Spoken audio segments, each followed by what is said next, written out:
श्री कुंज विहारी शेरदास। दोस्तों आपको पता है पूज्य श्री प्रेमानंद महाराज जी का जब भूत से जब प्रेत से जब सामना हुआ था, वो आपको सुन के ज़रूर मतलब अचंभव सा लगा क्योंकि महाराज जी उस टाइम पे डर गए थे।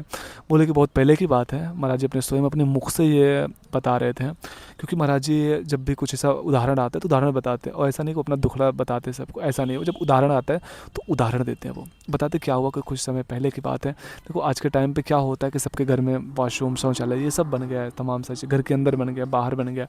बट मेरे गांव में क्या है कि आज भी लोग ऐसा होता है कि डब्बा लोटा लेके बाहर जाते हैं। तो महाराज जी अपनी ये बातें बता रहे थे कि एक टाइम ऐसा था कि जब मैं वो जब संन्यास मार्ग में थे, तो बताते कि हम भी ऐसे मतलब कमंडल लेके जंगलों में जाते थे।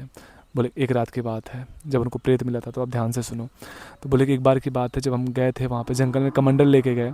तो बोले कि एक एक ऐसा, जैसे कोई, हम आपको बता रहे जैसे इंडिया पाकिस्तान का बॉर्डर हो गया, और तो इस प्रकार से ऐसे बॉर्डर होता था, मतलब डिवाइडर होता था कि इस एरिया में महिला जाएंगी, इस एरिया में पुरुष जाएंगे, कुछ इस प्रकार से रहता था। महाराज जी बता रहे थे।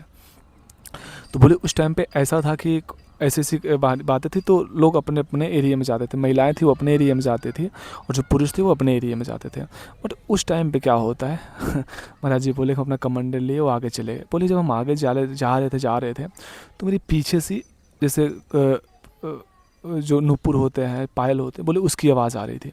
तो हम बिल्कुल सामने चले जा रहे थे, हमने पीछे मुड़ के देखा तो कोई नवविवाहिता, मतलब जिसे नई नई शादी हुई हो, बोले कि ऐसी कोई महिला थी, और वो खड़ी थी घूंघट लिए हुए यहाँ तक। महाराज जी सोचे कि होगी कोई। तो महाराज जी बोले कि हो सकता है इसको नहीं पता हो, यहाँ पे आए हो, हम और आगे जाते हैं। तो महाराज जी और आगे जाते हैं। जब वो और आगे जाते हैं तो फिर से वही जो पीछे मुड़ के देखते हैं तो उनका पीछा करते हुए आ रही थी। फिर से वही बात है। महाराज जी फिर ने सोचा कि लगता है इसको ये रास्ता भटक गई। महाराज जी बोले फिर से हम थोड़ा अपना स्पीड बढ़ा लिए, हम और आगे चले गए, क्योंकि जहाँ पे हमारा बॉर्डर था उसके भी आगे चले गए। महाराज जी जो एरिया रहता था पुरुषों का, मतलब शौच करने का, बोले कि हम उससे भी आगे चले गए। जब बोले कि हम उसके भी आगे चले गए तो फिर से मैं जब वहाँ पे पहुँचता हूँ तो देखता हूँ मेरे से पहले पहुँच के वहाँ पे खड़ी है।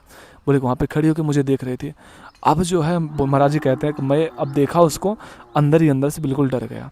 ये तो लग रहा है मुझे कुछ गड़बड़ लग रहा है। तो अब देखो यहाँ पे कुछ लोग होते हैं ना कि बड़ी बड़ी डींगे हाँकते हैं, उनकी जगह कोई और होता है कि हम ये कर दिए, ये मंत्र मार दिए, झाड़ फूक कर दिए पर जो सत्यता होती है वो सत्यता ही होती है। महाराज जी ने ऐसा कुछ नहीं किया। सुन के आप हैरान हो जाओगे। देखो इतने बड़े आज संत पुरुष होने के बावजूद वो क्या काम करते हैं जब चुड़ैल उनके सामने खड़ी होती है। सुन के भी आपको हंसी आ गई। महाराज जी हंस के बताते हैं, जब मैंने ऐसा देखा मेरे सामने मेरे से पहले खड़ी है और वो भी घूंघट में, महाराज जी को ये डाउट हो गया कि पक्का कोई भूति प्रेत है। महाराज जी बोले मेरा कमंडल था, कमंडल का पानी फेंके और वहाँ से नाम जपते हुए जोर से हम भाग लिए। तो देखो ये चीज़ें होती हैं। तो देखो भूत प्रेत भी हमको लगता है, महाराज जी कह रहे थे ये बातें कि भूत प्रेत हमको लगता है कि उसी के पास में जाते हैं, उसी को दिखते हैं कि जिनसे लगता है कि हमारा कल्याण हो जाएगा। तो ऐसे थी महाराज जी की दिनचर्या। श्री कुंज विहारी शेरदास।